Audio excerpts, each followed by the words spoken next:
Ngayong 2025 sa Season 2 ng Aksyon Laban sa Kahirapan ng National Anti-Poverty Commission.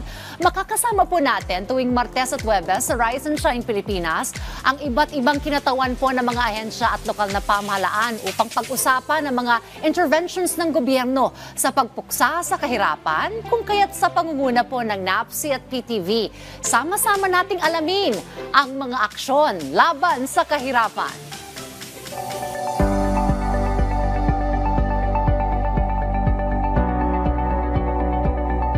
At sa ating bagong season, tututukan po natin ang convergence o yung pong pagsasama-sama ng mga programa at stakeholders sa patuloy na pagpapaunlad ng mga komunidad at ng ating pamayanan. At kaugnay niyan, makakausap po natin ngayon dito sa ating programa si Director Anne Villota Rivera mula po sa Gender Equality and Social Inclusion Program at Director Ulysses Lustria Jr. mula naman sa Special Area for Agricultural Development Program ng Department of Agriculture upang pag-usapan kung paano nagko-converge sa mga ahensya at partners ng pamahalaan sa pagtugon sa isyu ng mga kababaihan sa sektor ng agrikultura. Good morning! Welcome po sa Rise and Shine Pilipinas Action Laban sa Kahirapan. At Happy Women's Month, Director Happy Anne. National Women's Month. Alright, so pag-usapan po natin itong patungkol sa mga programa ng DA para po sa mga kababaihan at ganoon na rin po sa rural workers na alam naman po natin ay kasama po sa vulnerable sector. So ano po yung mga programa ng DA para sa kanila and how do we make sure na na-access po nila mga programang ito, Director? We're happy to report that the Department of Agriculture, meron kaming tinatawag na registration para sa ating mga farmers and fisher folks called RSBSA. Sa RSBSA natin, almost 48% na ng rehistradong farmers and fisher folks ay mga kababaihan. Okay, yes. That's a good news. And we have complete access kasi di ba ang gender and development, ang pinaglalaban niyan ay equality. Ang equal access ng mga babae at lalaki sa resources. Sa kagawaran ng agrikultura, meron kaming access to training and education, access to farm inputs and machineries, access to market, and access to finance. Well, data shows na kumbaga sa serbisyo mula sa DA, hindi na pag-iiwanan ng mga babae. Kasi Definitely. 48% nabanggit Yes, ninyo. kagaya na lang nung ating kadiwa na pinopromote ng Malacanang ngayon, yung Kadiwa ng Pangulo. Ang Kadiwa is a farmers and fisher folks market kung saan ang mga farmers and fisher folks ay direkta na nakakapagtinda ng kanilang mga produkto sa merkado. Therefore, ang ating mga mamamayan ay nakakabili ng fresh and affordable na mga agri-products. At kapag sinuportahan natin, tataas lalo ang kita ng ating mga kababayan. Exactly, Specifically, diba? mga kababayan. Now, going to Director Ulysses, alright, tell us more naman about the challenges na kinakaharap po ng DA pagdating po sa pagtugon sa issue ng kahirapan na kung saan kabilang po dito yung mga rural workers and even po mga kababaihan, sir. Ang pinakamalaki pong challenge ng Department of Agriculture sa kahirapan, napakalaki po ng populasyon ng mahihirap na farmers. About 2.37 million farmers ang mahihirap at 348,000 ang fishermen na mahihirap. So para po natin matulungan yung grupo na yan, kailangan po natin silang tulungan mula produksyon hanggang marketing, hanggang processing. Kailangan bigyan natin sila ng training, gabayan sila mula simula hanggang maibenta nila yung kanilang produkto. And I understand, yan po ang inyo pong tinututukan sa Special Area for Agriculture Development Program. So can you tell us more about this program? At papaano pa po mas magiging accessible po ito sa ating mga kababayan? Ganun na rin po kabilang syempre yung mga kababaihan, sir. Yung pong Special Area for Agricultural Development Program o SAAD in short, para po ito sa mga talagang mahihirap na farmers and fisher folk, ang pinipili po natin ay 5th and 6th class municipalities, yung po mabababa ang income based po sa Department of Finance records at saka sa Philippine Statistics Authority, yung po mataas ang poverty incidence. So piling-pili po talaga yung mahihirap na farmers at saka fishermen. Yun po talaga ang tutok ng programa. Nasa ilang mga benepisyaryo na po ang inyo pong natulungan dito sa programang SAAD na ito. And for those who want to avail, lalo na po yung mga mahirap na mga munisipalidad, mga kababayan po nating farmers, papaano po ang proseso po nito? Kasi phase 2 na po tayo ng SAAD, yung phase 1 kasi noong 2017 hanggang 2022, mahigit 150,000 na natulungang individual beneficiaries. Ngayon pong phase 2, nakakatulong na tayo sa mga 20,000 na, halos kalahatin to ay mga babae na beneficiaryo. So, kung gusto po nilang matulungan yung mga mahirap, kailangan po kailangan po doon sa lugar na talaga na 5 and 6 municipalities at saka sa mga matataas ang poverty incidence lang naman yung amin pwedeng tutukan. Hindi kami lumalampas doon kasi nandun sila. Kami mismo yung lumalapit sa kanila. Kami yung naghahanap sa kanila kung nasaan sila. Yung Department of Agriculture. Alright, now let's talk about convergence. Director Andre, paano nagko-converge ang iba't ibang mga ahensya, specifically yung mga under DA, dahil marami kayong mga agencies sa ilalim ninyo.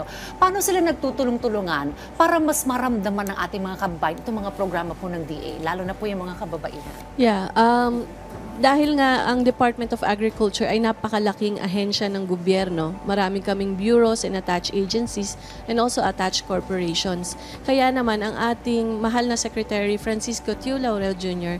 ay nireiterate ang pag-establish dun sa gender equality and social inclusion. Ito yung opisina na nangangalaga sa mga kababaihan, PWD, senior citizen, youth, children, indigenous people at yung mga tinatawag na mga marginalized sector. Sa ganitong paraan na merong isang opisina na nakatutok sa mga kababaihan at marginalized sector, nasisiguro ng Department of Agriculture na ang lahat ng aming mga programs, services, and projects ay makarating at maiangat ang estado ng pamumuhay nitong mga marginalized sector na ito. So be it high-value crops, rice, corn, animal industry, or sa fisheries, meron lahat si Department of Agriculture. We also have access to finance through our ACPC or yung Agricultural Credit Policy.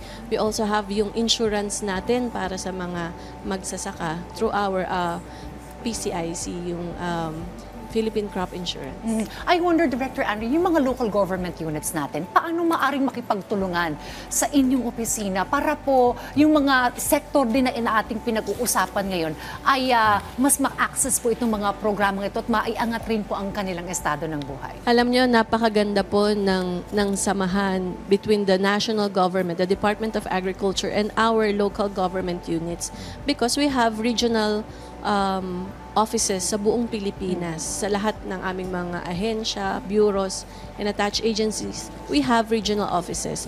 And those regional offices ang nangangalaga o direktang nakikipagtulungan sa mga LGU. Ang ating mga LGU, di ba, meron mga tinatawag na MAO o yung Municipal Agriculturists. So, sila yung nag-identify o nagtutulungan sila ng identification kung sino yung mga farmers, fisher folks, and agripreneurs na dapat ma-enroll dito sa mga existing programs and services ng Department of Agriculture.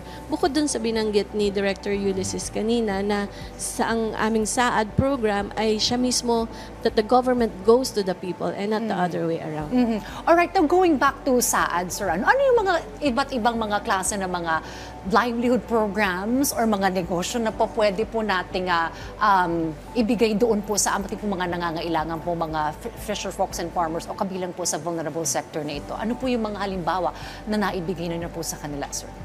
Yung pong pagpili po ng mga livelihood programs ay base po sa gusto ng mga beneficiaries. Hindi tayo yung nagsasabi sa kanila kung ano yung kanilang ano. So kung gusto nilang magano ng layer o itlog, yun ang binibigay natin.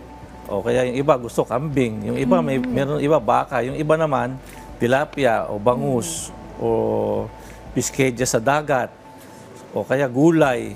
So depende po sa gusto nila. Pero kailangan tingnan din natin kung ano yung bagay sa lugar nila. Kasi may mga ibang lugar na hindi naman magandang lalo baboy, hindi pwede kung may ASF. So imbis na baboy, pwedeng manok na lang, o kambing, o baka, o gulay, o yung sa abaka. May mga partnership din kami sa Pilpida. Yun po yung mga karamihan ng mga proyekto. Oo, sa bagay nga naman, kung hindi mo rin naman interest yung negosyo ngayon, mahirap din naman maging sustainable. At tama, tingnan mo ano yung resources sa iyong paligid na pwede mo nga makatulong pa sa iyong negosyo. So that's good na mayroong ganitong kumbaga system pala dito po sa inyong programa na sila ang magsasabi kung ano yung perfect para po sa kanilang lugar at sa kanila rin pong interest. Alright, now I wonder, mayroong bang pagkakaiba pagdating sa kita ng mga lalaking agriculture workers at saka mga babaeng agriculture workers? We have data about that. And how do we close that gap? Sa ngayon, pare-pareho naman ang income. In fact, mas marami ang mga babae na makikita mo na nandoon sa value-adding side kasi ang mga lalaki nandoon siya sa production side. Okay. Ang mga babae nandoon sa value-adding and marketing. So sila yung makikita mo na nagtitinda doon sa amin sa Kadiwa na program ng Department of Agriculture na yung program, yung kanilang mga produkto from farm direct to your table. Alright, well, it's good news na under your office talagang natututukan natin na ang mga kababayan may access sa programa ng gobyerno at mayroong kita sila dito sa pamamagitan na rin po ng mga efforts ng DA na inyo pong tinutulungan po ang ating nasa sektor ng vulnerable sector nito. Alright, maraming salamat po sa inyong pagbibigay ng impormasyon patungkol po sa mahalagang paksa na ito, Director Andre Villota Rivera at Director Ulysses Lustria Jr. At para po sa mga nakasubaybay sa ating programa, malugod po kami nagpapasalamat sa inyong suporta at hinihikayat namin kayong muling tumutok sa ating programa sa darating po na Webes. At samahan niyo po kami, syempre Director Ulysses at Director Andre, sabay-sabay po tayong umaksyon laban sa kahirapan. Marami pong salamat.